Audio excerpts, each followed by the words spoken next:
Josh, how did the offensive line grade out, in your opinion, Saturday? Not real well. I mean, that was obvious. I mean, run game. Well, let me quantify it this way. Run game. I thought they actually blocked pretty well. The run statistics are a little deceiving because we had so much lost yardage, and then that's where we get to the pass game, and protections, and it goes without saying we got to protect better than we did Saturday night. What do you see as kind of just over the course of a game, the accumulation of the hits that Ryan is taking? Well, I mean, you don't want your quarterback to get hit that many times. I mean, it's fairly obvious. Do those things have a cumulative effect over time? I think they do. I think that's why people try to hit the quarterback. I mean, that's just what it is. His job is to hang in there, and mentally he's got to play like he hasn't been hit, and we got to protect him better.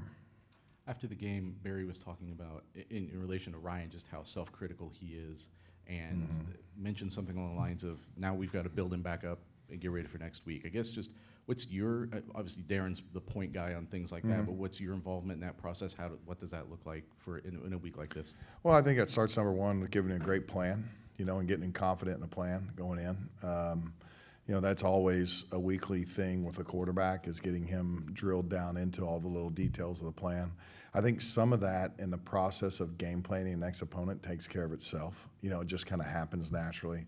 But Ryan can't be, when you don't have a day that goes the way that you wanted it to. I mean, there were so many other good things in that game that he did, amazing things he did, other than those 3 plays. And when you have a game like that, you can let the 3 plays skew your vision of what it really was. Now, at the end of the day, those 3 plays, we got to learn to control those and not let those happen. But there's also other people on the field that can help us control those and not let those happen. Josh, when you mentioned the offensive line play and just how, I guess in the run blocking especially, or the pass blocking, I'm sorry, is this a week where maybe you look to change things up, or you primarily played the same 5 guys for 3 straight games now?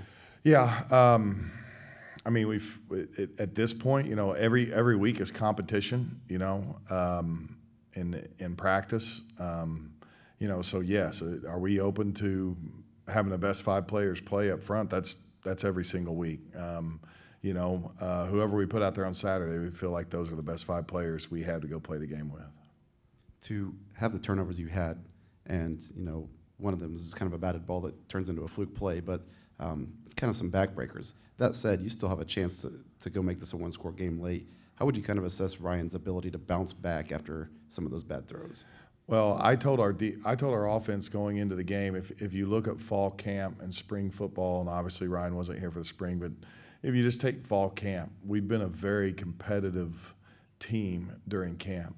And to me, that's always a sign of a good team is when one day the offense wins, the next day the defense comes back, they kind of win that day, the next day the offense fights back and wins. And so I told them in this game there's going to be some bad moments like every game. They're a good team. They're going to make some plays. They're going to hit a big pass play. They're going to maybe get a turnover, whatever it is. And we're prepared for that because we've faced that with our own defense. It's not like we've just dominated all the way through fall camp and then you get to adversity for the first time you're facing. So I thought what you saw on Saturday was what we've been doing in practice up to this point, which is having some little adversity and then responding to it in a positive way and just kind of putting our head back down and going back to work and going back down the field. Was there something you saw on the play that Malachi came in where you thought you could capitalize there with him taking the snap and just kind of a direct run? Well, we're just looking for opportunities. Obviously, with Malachi, he's a really good runner. I mean, it's a great part of his game. And when you get, when you get a guy that's as good as he is running the football, obviously when the quarterback runs it, it gives you an extra number. So that's all we were doing. Do you think he used Devin Mockaby enough on Saturday? I think there's other opportunities that we could have used Devin. Obviously, if you watch us play, a lot of our plays have an option to run it or pass it. I thought there's a few times we had opportunities to hand off and we didn't. But yeah, I think we used him enough. I thought we put ourselves exactly in position to win a game against a team that's I think is a pretty good team. We just didn't finish our red zone drives. Can you walk us through your version of the double lateral that Ryan had the mental awareness to pick the ball up and run it for a touchdown? Yeah, you know, I mean, obviously that's a play you're trying to get the entire defense to react to the first throw. They called, and I think it's the only one in the game that they called.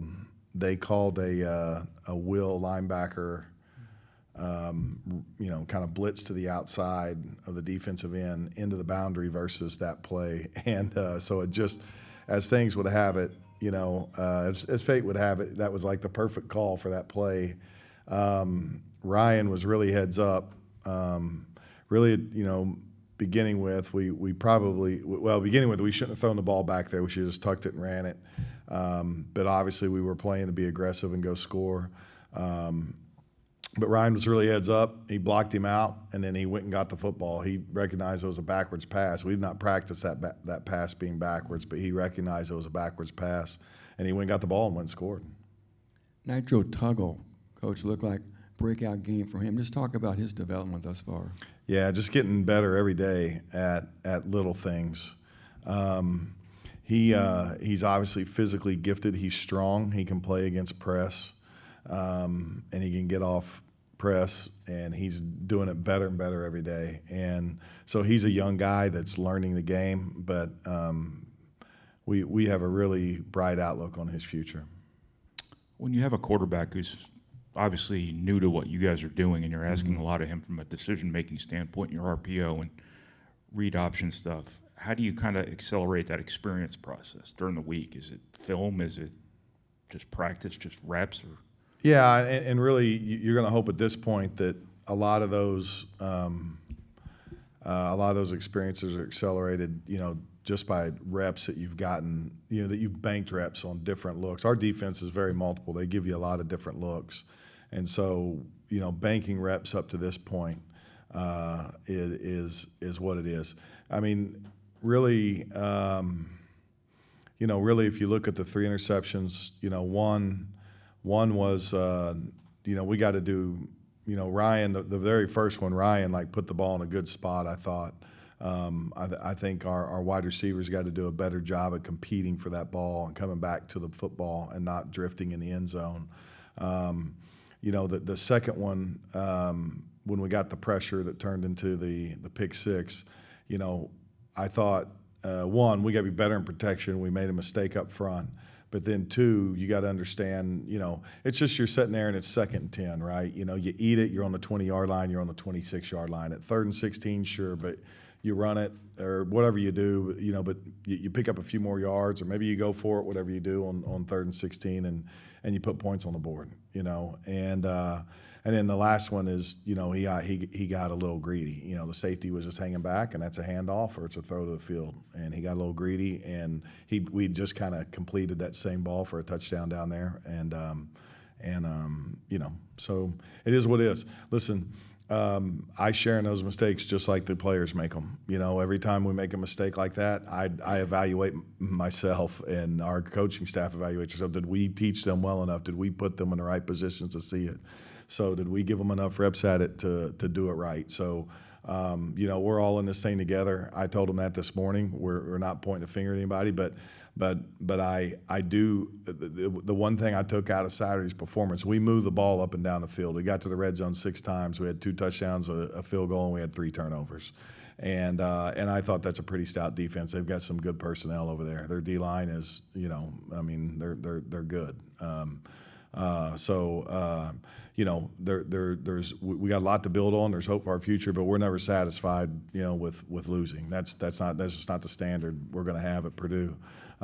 So we're disappointed, but we know what we can be, and our job now is to go be that by getting better at the details. Josh, just comment on the Notre Dame defense. We're having some issues right now.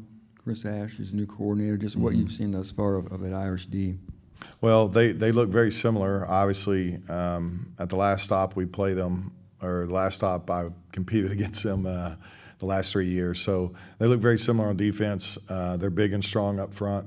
They move around. They're very aggressive in their movements. Linebackers blitz. You know, their linebackers are kind of notorious for some of the hardest hitting blitzers through the middle in college football. They do a really nice job with it. And in the secondary, you know, they are what they've been. They've got a really good corner. They've got some other really good DBs that are good at man coverage, and they're going to challenge you by getting up, you know, in your face and man to man, and forcing you to get off man coverage to complete the ball and win routes. Why was Armand Branch such a limited part of the offense on Saturday? Ahmad? Yeah. We felt like EJ, it's just back to one of those things you asked earlier with the offensive line, felt like EJ been practicing really well. And then Ahmad had a little issue, and he got poked in the eye during the game, which held him out for a little bit. He's fine. He came back, but it took him a minute a few series there to get back. That's why I wasn't sure if it was an injury thing, because he did come back. Yeah, he did come back, and he was fine after a minute, but it took him a little bit to get his. He just got poked in the eye, you know. So. But EJ was a guy who had some struggles in preseason camp, holding on to the ball, but we also saw him kind of take initiative to stay after and work on some things like that. Just Sure. how have you seen him develop over these past months? Well, he's developing really well. I really feel like if he and Ahmad are at the top of their game while they're on the field, that we have the ability with those two guys to play against anybody and make plays. So EJ, you know, his issue is just being his and really it's Ahmad's issue too, and that's really why you're seeing them rotate and they're battling it out. But to me, both those guys is like, you know, every time you're out there, is it your very best, you know, and that's a standard. And so what we're hoping to do is have two really good Z receivers that are both really fast, that can both make explosive plays, and we can play them. And if they can both play at the highest potential of their ability, we can be really, really good at that position.